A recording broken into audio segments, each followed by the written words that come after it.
a real new team. Ni iye to the work in risi we Sharon yegbe yi. So kompa no oyin alaji didien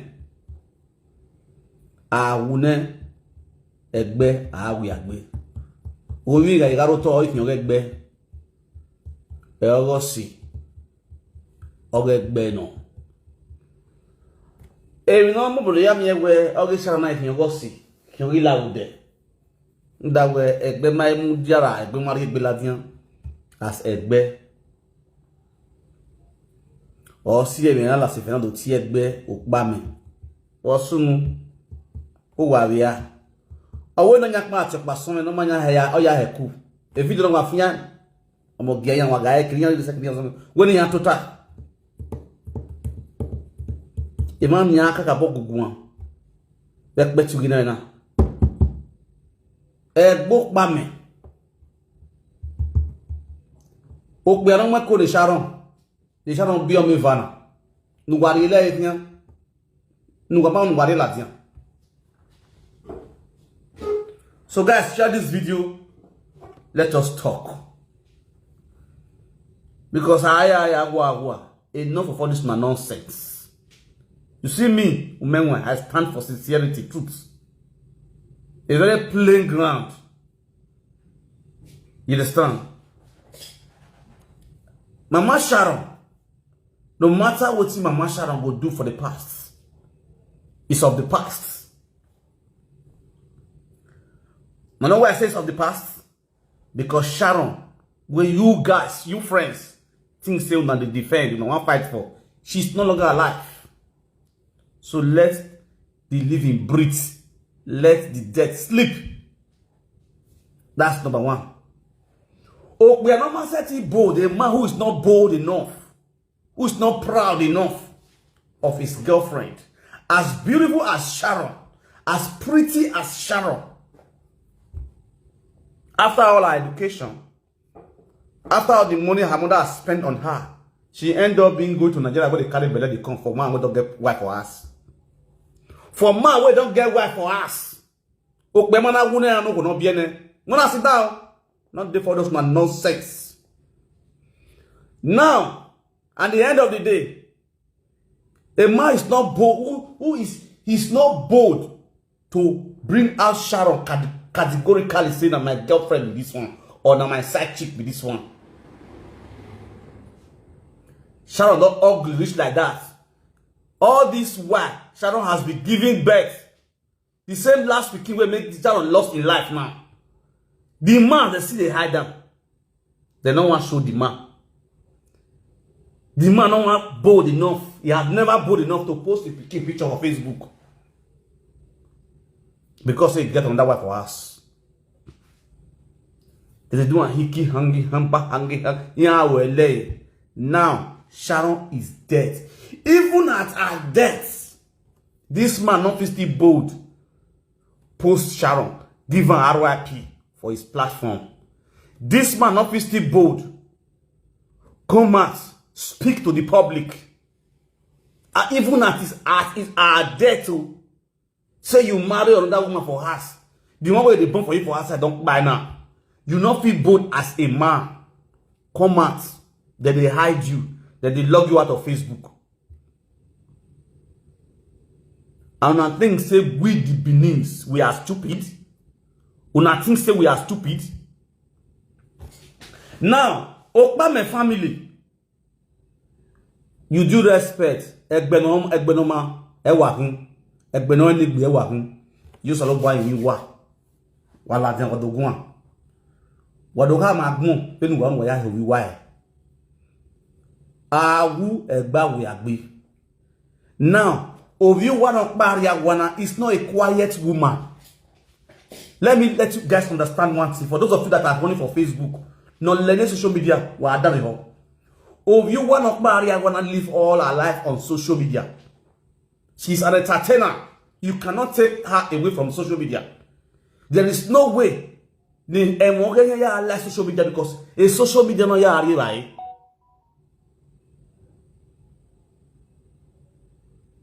You understand? A social media now, else Sharon ya right. So we no una ya if you social media have interest na ya be na ya he and iya mwegbe na ya you ko boku gbe na ya make sure we e Sharon awe beria no kekene zero ni ekin nedo obo omo general begbe wanegbe okay you are bo etie Sharon okay you are bo. You understand? Because onagum wa now your kana now or severio. All we need now is a befitting burial. We want the family to come out and speak. Amaga more will get to the about waiting in the logy. Oh, I'm not going. A Sharon or invisible. Forget the age, the personality of that girl. Or wait, the social media not me for how many weeks now. This is one thing that you people doesn't know. This is not just a change. A chicken change. Unwe. A mobile diwa. The mobile add in Sharon. A mobile don't add in Sharon. We show mobile add in Sharon. Unwe add in. A matter that turn all over the whole world.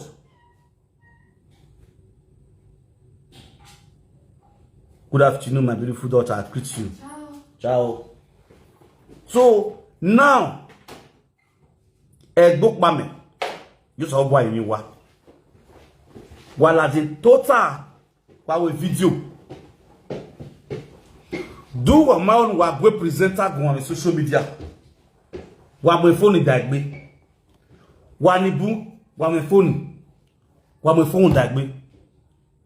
Wa gwiye dogun.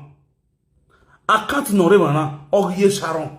Now when I go ji, when I am Sharon ariwa. When I am negbe Sharon. If you don't boom wegbe, ni I supporter a Sharon. If you don't boom wegbe, when I am your account now, na ya Sharon ariwa. So kompano. If you don't ni ya he, egbe Sharon, eken wa wegbeji. When wa ya wegbe he.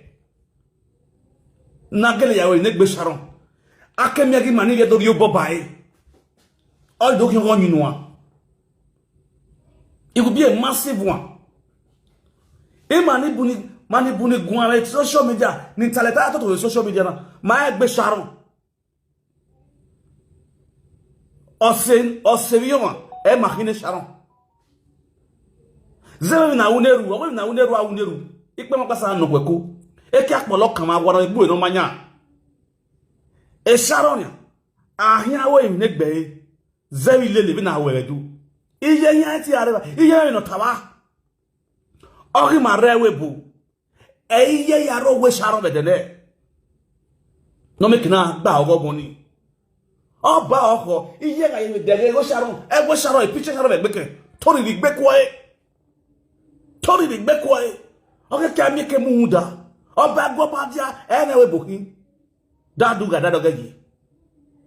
Zede dono tiko ikwe yeso ye doga ye Sharon we na gona. Aya agba me won e. Eriyo je wutedu. Ale mi ono wesu o wa no sika we o na wo go bi o efiya. Wa la gume ya so gume ya nenwo e. Na wo bi efi gume ya nenwo iko ya iko dun. Ai doga ye Sharon. Eriya we wutedu.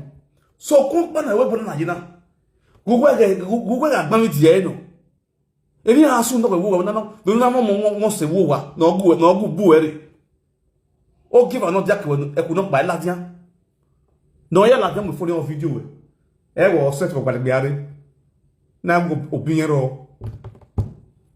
Eri me bo yi. E moro on sha wusi ai. Hu da no bi ma wu to fi ya. Iyo gbaro ge. Ah, na ma gbede o ma na va e. E wona ma yo ewe bu. Wani bu ni ta hia, e Sharon do wa 60 million, e do wa 60,000, e do na 60,000. No when that impression. Ye wi e do ni ro wa ke risi gbewe igoro, isagano. Amala wa part 1 and 2, I na boy here. We believe you get ye Sharon balance, you go gwe. Ye Sharon do na all do that na wo yobonia. No. Any answer no.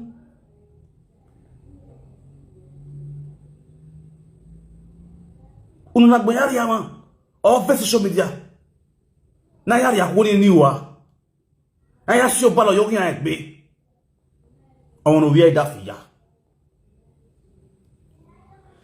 There's a ne Sharon yes is there. Wani wa hemi audio guwa. What's your one be Sharon agun? What's your one mwezo di la diam Sharon agun? Na gbe mi gun ayo. Ni wiye do ne ma wunu na gun ayo na sofure yo. No mo wiye. Ogi bari agwani. Wa adu ayo ni ya logiye, which is very bad. Which is very bad. Ina la sefera lo yin bok ba me e ke on se ke on me na la ogu wa ki abore ni wa kere social media ni bu atalogi yan le paloma ai mo bianya ai alowie e bi no isu da ye Sharon wa mani ma ya ge easy no me siko ese ne sala ya ku kege ni ade be no de na ya go bi de no mo gido nya Oma bon we no eri na we boye o se no ta we agben oba gobadia daduga ye na we boki o ko no pa ye e mo no bi ho o gba fi o ja magele wa so iviedo na la ogu ma ti wa ki abore na ge Sharon no keke yupo awon wu ye wo upo keke yi wala ho edo ekino se kinorame woma aho na meroji uno ya ka ogun ba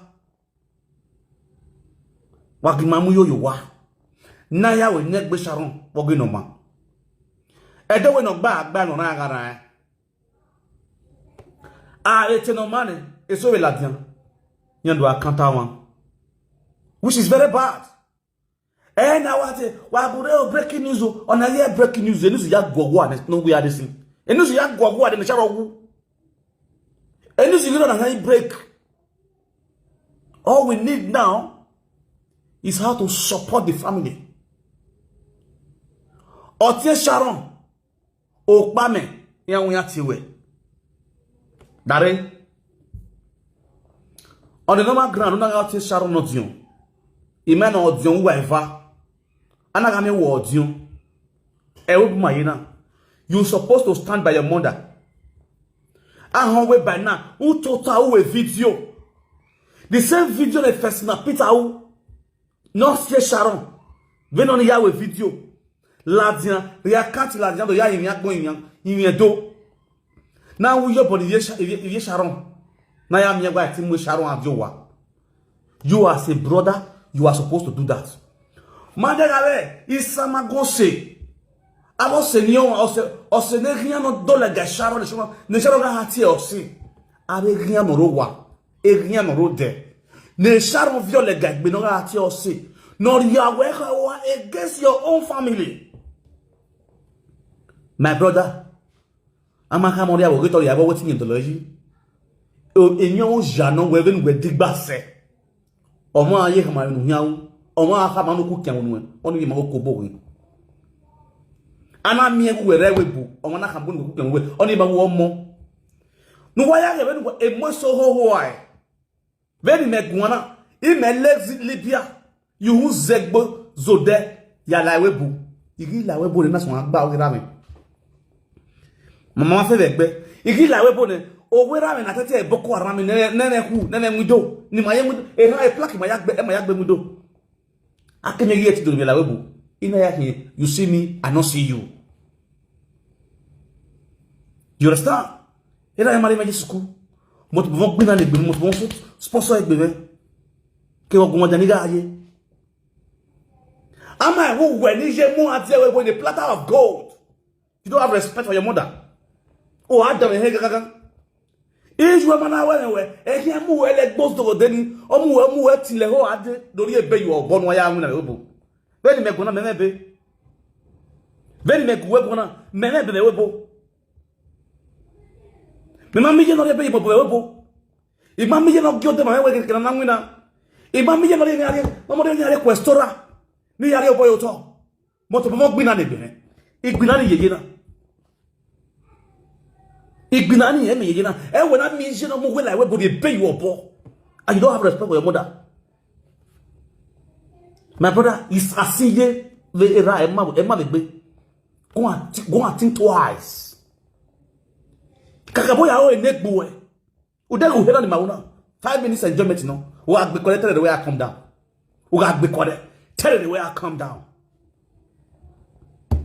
But the legacy you lay on ground matters most as a man.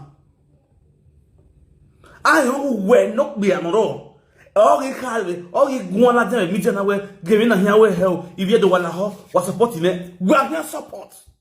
You will not probably will not teach Sharon where you do capable support. Because we're here watching where you're a legacy or two will lay your Tony. You will not be the one to pick up from there, and you will still benefit from it.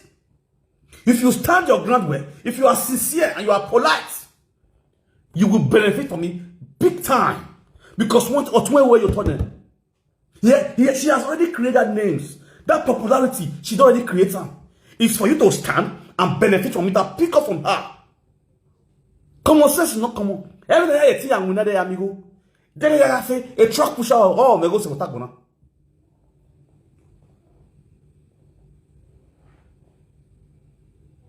A truck pusher.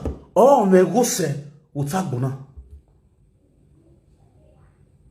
For you to sit down, a monotone web goosey any via gagbe, you are not a father. Warrior dafe Sharon Okpamen. You are not a father, you are not a husband. Who via gagbe?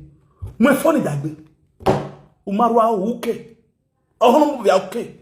Nowadays, okay, amigos on Facebook. You're both with the Caribbean, in Riado, near Lao. You are walking. Everyone get to hear fury. All we have before flat. All we have biscuit keeper. All you need is a befitting better for your sister.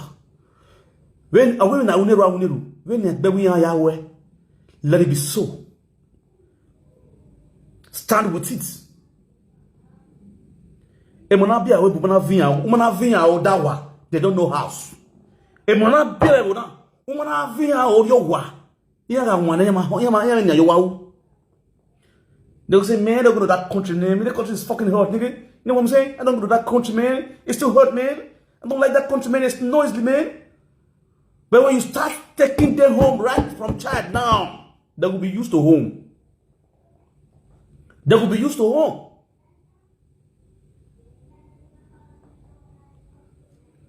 Now more to are your wife. Why are you want to leave you at home? What you know? What you know? If you stand where, walk by on Tarajan, have a privacy as a man. Kate, no concern walk to wena ra. When I am when you toy. You should swallow some words. Your mother now is your first wife. Do my hair now, Okpamen, come on. If you when it's your first one, you are supposed to be taking care of your mother. Menera mamu azewebu, erimegu, erimekegu, akemegerimeg barewa. My mother died last 2 years. I mean last year, very rare. Last year March 12. Now very May. You understand? May this year by 1 year, very rare. Erimekegu, I've been in Europe now, but October now will make it 8 years. Incredible. Ilawe bone. Monthly allowance. Baba, you go, monthly allowance. A monthly what allowance? Kick back on the other say. Nyagba no be ale no ginera no wa. Osi yenegiro. Ina kwari en every month. Inside there they met no wage. O why na ya give money. Ina kwa met never no bosse. You understand me now? Where now one from platter of God one more there we go. Is where they go erema. Is where they are ba.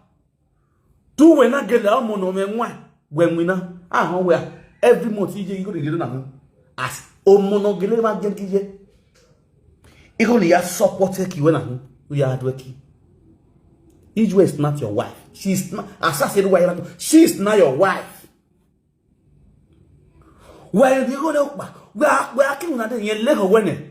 Or love properties of wene. As omono enegbe. No. Emi no ya ari ogogo ni ijwe. Wa ari ye yo nuri.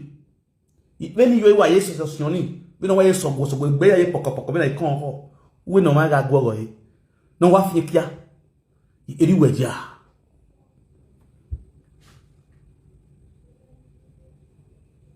Which is very, very bad. Oh, yeah, fia. Oh, we morowa. Oh, when I saw say, oh, here to my actual hotel. Oh, what do you have to get on her to her? Ever I console. When it is so, come and say, the man will go young. He won't with a fia. They are done. The Roman tickets yard, yes, you want a mongo devil. They can hear my consulate. Yeah, man, lodge you tell. You want to do you tell? No. Sometimes you can walk my tell me no can yaji. What I owe you? Oh, one of your figure.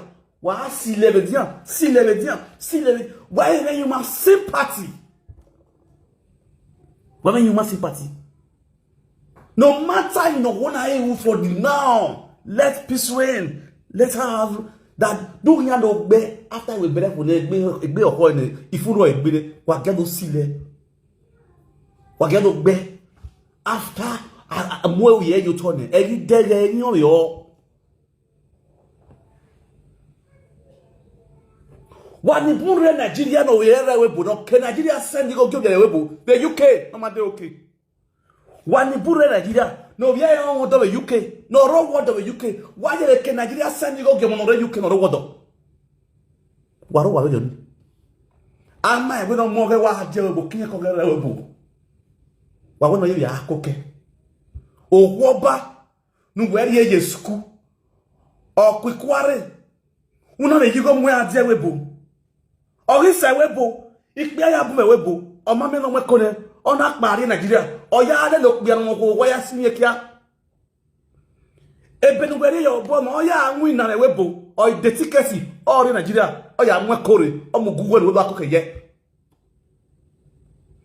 emi nu we na sun da Nigeria do we na go Nigeria ha ya nwe kore e to wa say wo no wa ha wo do nu we to ke ma send go ge wa look here wani wutu wa analyze video even wa ga bu wa e ne Sharon we ti wa wi jiyan e nu wa na pobo jiyan e nu wa ya jiyan ya ke wa dan o da wa gori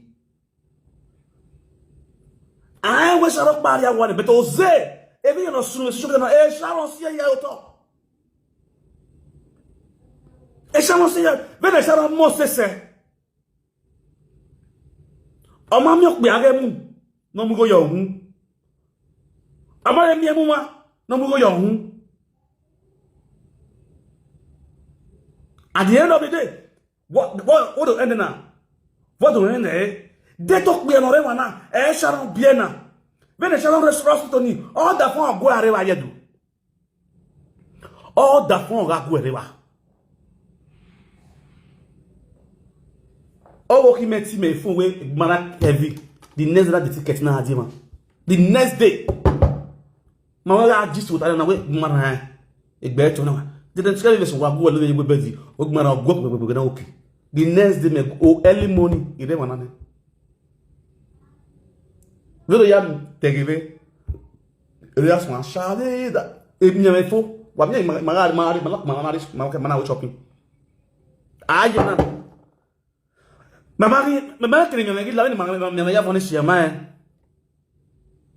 eti gwere ma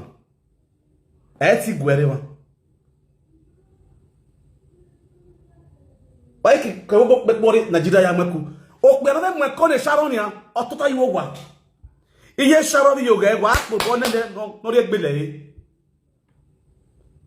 ade la gbon ne re gbele afian because on no ba e bon e no Omo na ladian mo to nga pole ladian. Ma bi joko. Omo na rie gbe ladian. Me to bi mo pole ladian. Di ko ati ku ma on. E Sharon better wa. Omo mo so se get here boss go yes my girlfriend. Toma mo se se.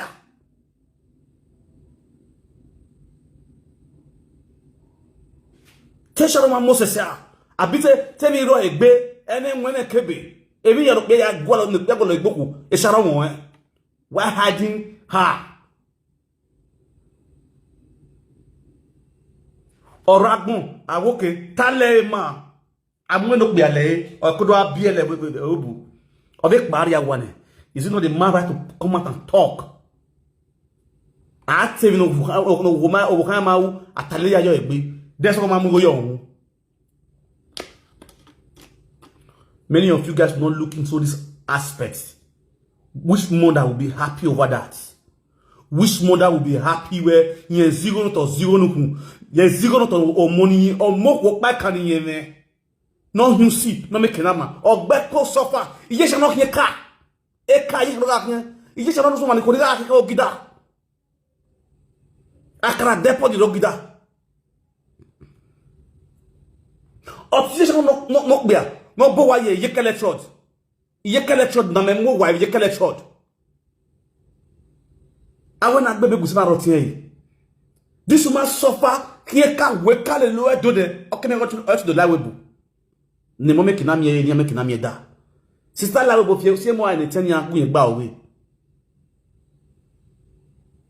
Doggy Divinia, Egbe, who one on what these children to order, especially Okpamen. You should call him to order and caution him. And not such now, this disrespect to the mother, you should stop it. If not, you have to picture like the bullet boy media. People will not like it too. My wife and I discipline money more money respect is here. My wife and I discipline I black women. I don't make more signal. Dog in my hand. When I call out to order, all those nonsense is not accepted.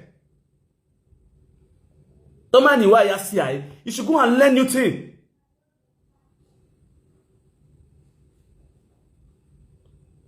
On a Mama, go the talo. If you don't wake me, near Yahu, but I never much around your wa. Egbe Sharon, Egbo Okpamen. I'm not calling the mother side now. Egbe Nokbia. Hunjawa wu Egba Wagbe. Egbe Nokbia. All Yahu Sharon.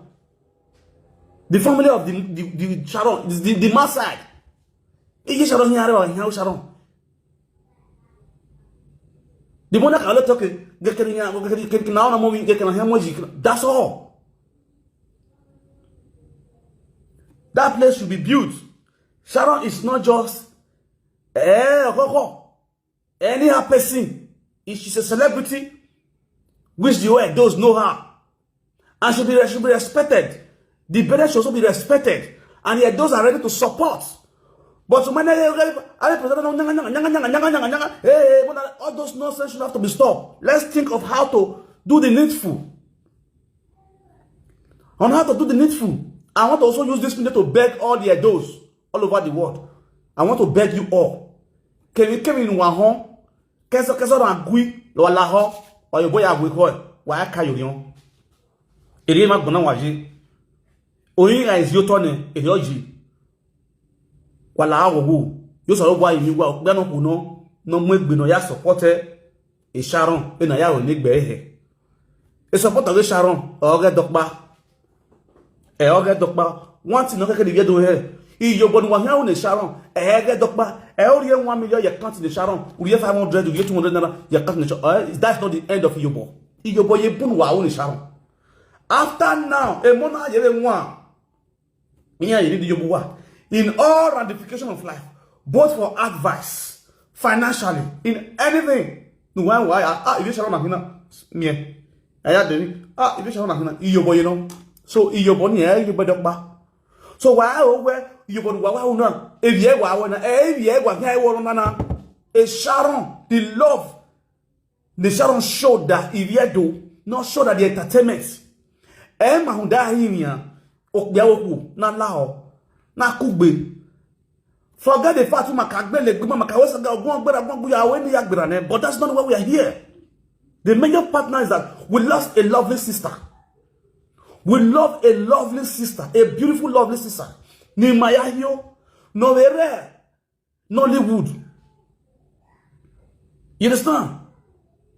So my Jonah show a very good example to all the entertainers in Benin, to all the celebrities, all the Benin celebrity. Niaga owe bagemi niawu, niaga owe niawu gejema, niaga owe eviga sudanya, mayati mujania.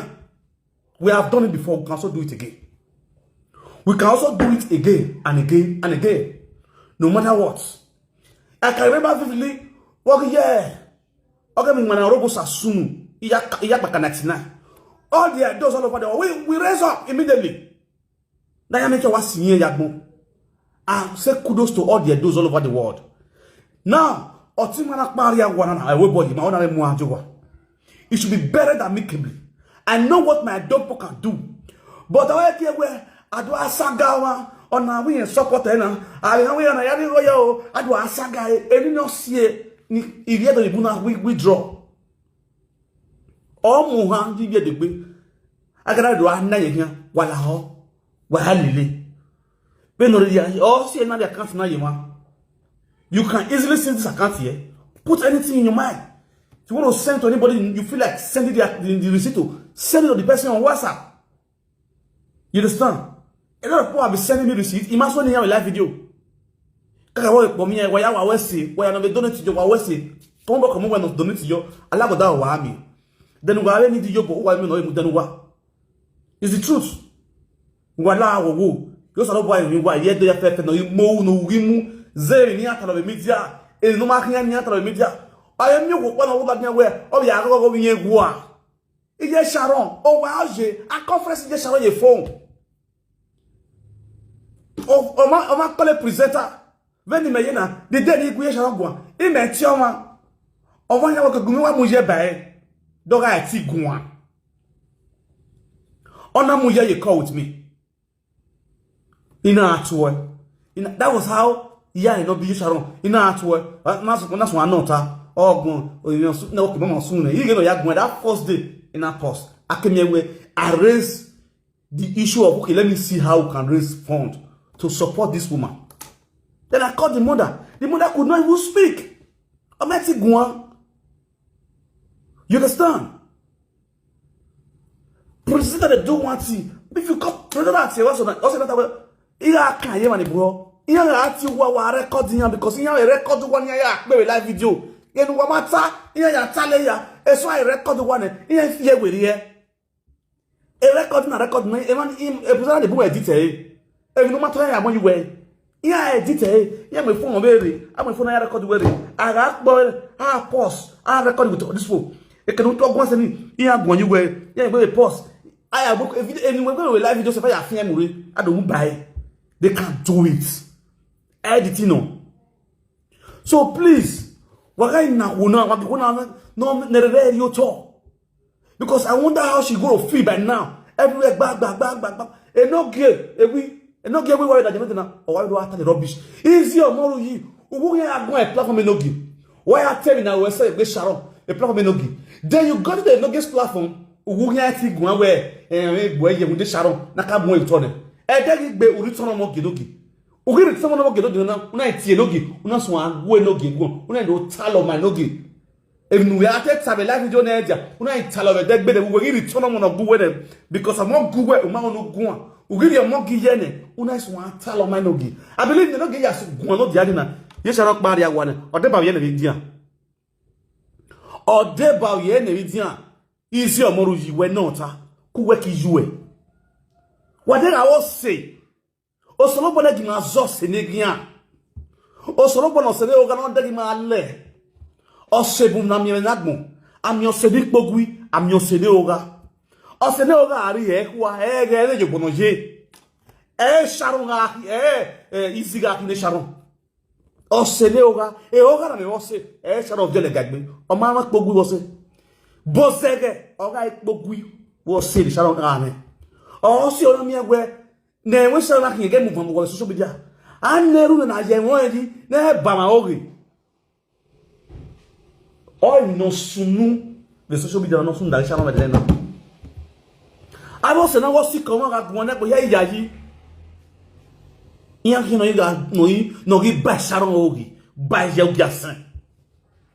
is the problem Ni Sharon pass through right now. I pray may our ancestors and may God Almighty help that woman. And see that woman through all this drama. Because it's drama na him.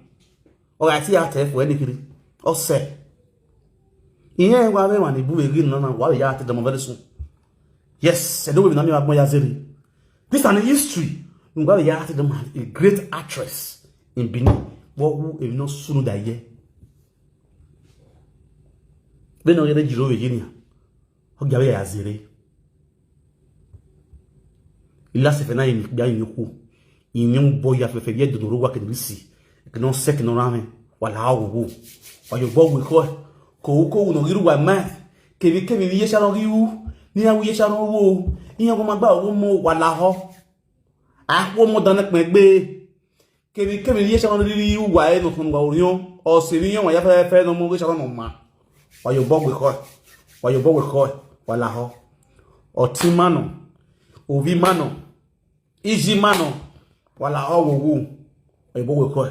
Na me sure we Ovi mage e Sharon no bari awa na mu eyo to igbe ni henede na ko bokugbe we na ya mi ewe a ti bury Sharon in peace wala ho wala yo so gba yin wa ya fe ki no se ki no rame abi pa abi ni wa abi no boso iredo ki ni degwebo ni temo e orion abo pegio no kwa abo pegio ni lo wa ki ni si ki ni rewebo ni temo e orion we yes ni awu body Sharon ni am do de tigo zebe when we news you go on now because me news nyama news na ya it will discourage people to for supporting dog me now when meje me agbek bole kan ari wi Sharon ya take Sharon wa ya take wa you understand because me I dey put myself on that shoe say how this woman go feel your only daughter we wait for the night 5 and 6 no ba gba ku yoku de won gba emu yemude no be ma we again na ya gbe I watch a video na ni Sharon na ma ye na ya gbe iye de bogodukun o ya we na ya gbe you see all these things on social media iya hin katarati na we bonya no e ki uru na ya no na gba ya ri ama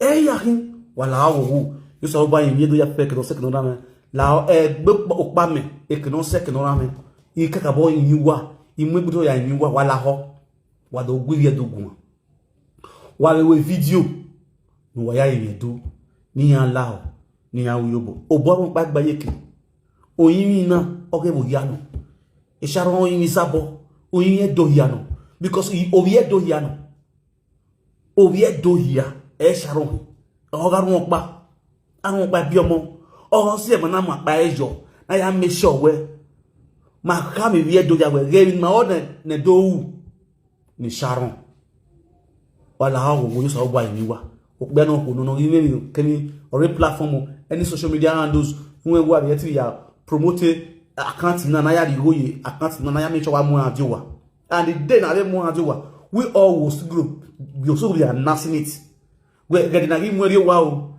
ge kino na mo to re o ni be do ya mu egbe it will be announced all over. Everybody will be aware because Sharon will be brought home amicably. The date that is going to be she will be buried will be announced. Everybody will be aware. Or say not la seven tier at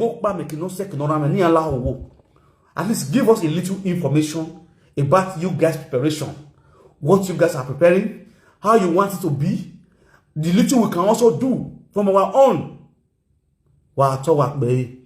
You get the work in this it was here. Eri han ta se do we rin aya se metan. No sin one do or me ma se do o wa ato e na gbon mo gbe. Abera abi ya fe no mudia gegege na ya mi egwe e Sharon awe mi negbe alagoda wa mi. wari egbegbe. Wari egbo wuna e we gbe sun industry ni. Wala owo. Yo lo boy we wa.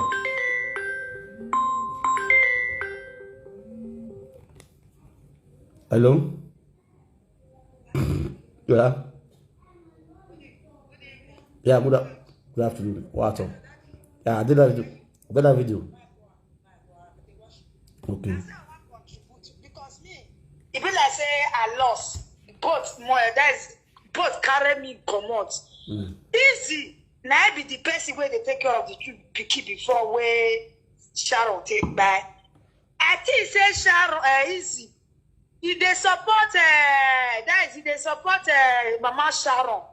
But maybe way they go not get platform now. Say if you tell rich, you go talk. Easy.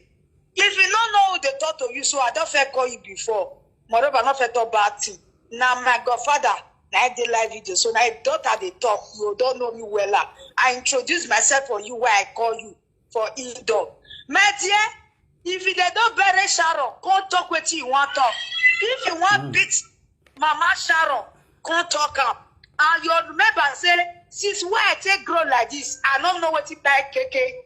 I only hear say he carry motor. They won't buy up. I don't know that your mama. See, come talk with you. See for Sharon, Mama body. Wait.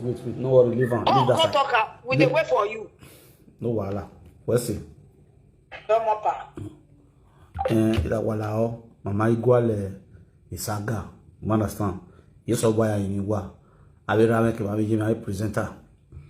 Magwale Saga. All we need is peace for this issue of Sharon. I better do what I was Saga. No problem. Hello. Hello, bro. Yeah, you're speaker. Bro, okay, go.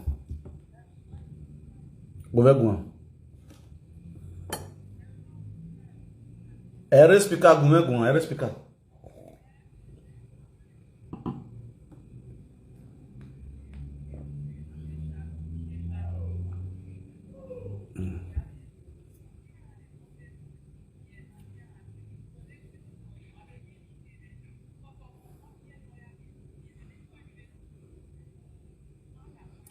Yeah.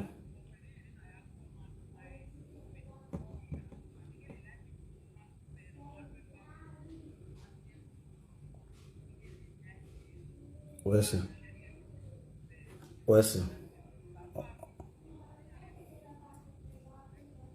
No wow. Yeah. Okay. I thank you, man. I appreciate it. Yeah. Yes. If you know you lost Sharon, please, this is not me for saga. We don't want to do saga. You understand? Why the mathematics so Oguna Imagwala saga. You understand? Now I could bury successfully so that there will be peace. The guys want really big man after my burying a problem in Gileva. Oh no sooner. You saw the boy and you were on a year saga. Understand? But now saga wala. I beg each and every one of you and then my yeki. So God bless you for the way you still stand. Please. I use God beg you, we are the brokers. They pin down their accounts because most of people they're not gonna go back to your page, go see the account where you post. I know say you post the account for your page. Yes, because you don't do video on top. The account now don't go down. But if you pin down for your page here now, people gonna know so account in now. Some people get their phone, their app of phone, they just do transfer instantly. You understand? So I beg now go see the account where I pin down here. So while our account now I supported Nigeria account with this Access Bank. You understand? Me, I too believe on the Nigeria account. Now for me, my own all the time. So this Nigeria account, Access Bank, Joy Dada. You understand? So anything where you deal with you want to put there. If you pin on, if you just press something inside, say your number, please. Oh, my number. I don't feel pin my number because I pin the account. Say my number is plus. For those of you who don't get my number, maybe now write on my number for Messenger. For when I reply on my number. My number is plus 491 521 41 50 79 I repeat, +491. That one number there for direct, there for WhatsApp. 521 41 50798. That's my phone number. You can call me to that number. Okay? You can call through WhatsApp or direct number they go. So please, anybody who would love to support our sister Sharon, we know, I know, say Benin people will feel doing past tense. Well, when I'm married in Benin people, they get that power, they get that money, they get that opportunity, they get that agility. They with us, we feel doing. You understand? I wait to Sharon. I don't fight. One person will say one carry and go us. We get them. Both for America, Canada, UK, Japan, Australia, name it all. We have them. I don't do big, I don't do large to that extent. You understand? So voila.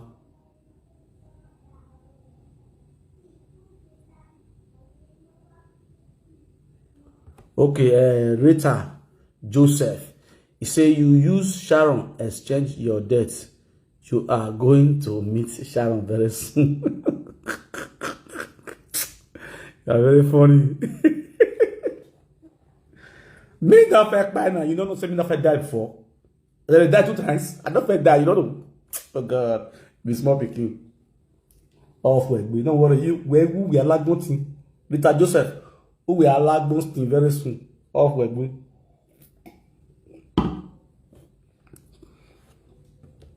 You understand? So, here while where a video wedding, try to pin the account. Who that they go pin the account number. This, especially this Nigeria own. Who are pin it down, bam. So that all those your fans they will give you transfer. You. Well, yeah, I'm going to Ozonuma Congress Ozwade by court. You gonna to 1 year. Data Sharon my support you now. A mama say almost 2.9 million. Now moon no give we arrest ye. Data Sharon support is not better pass. Sharon could be happy. You understand? You know your pin account no be done that time. You know I still pin the account, no give your account down. Just pin it down for them so that all your fans, your lovers, they put money. You understand? So now say you'll be agreed to now. Please no need for saga. And then I will saga.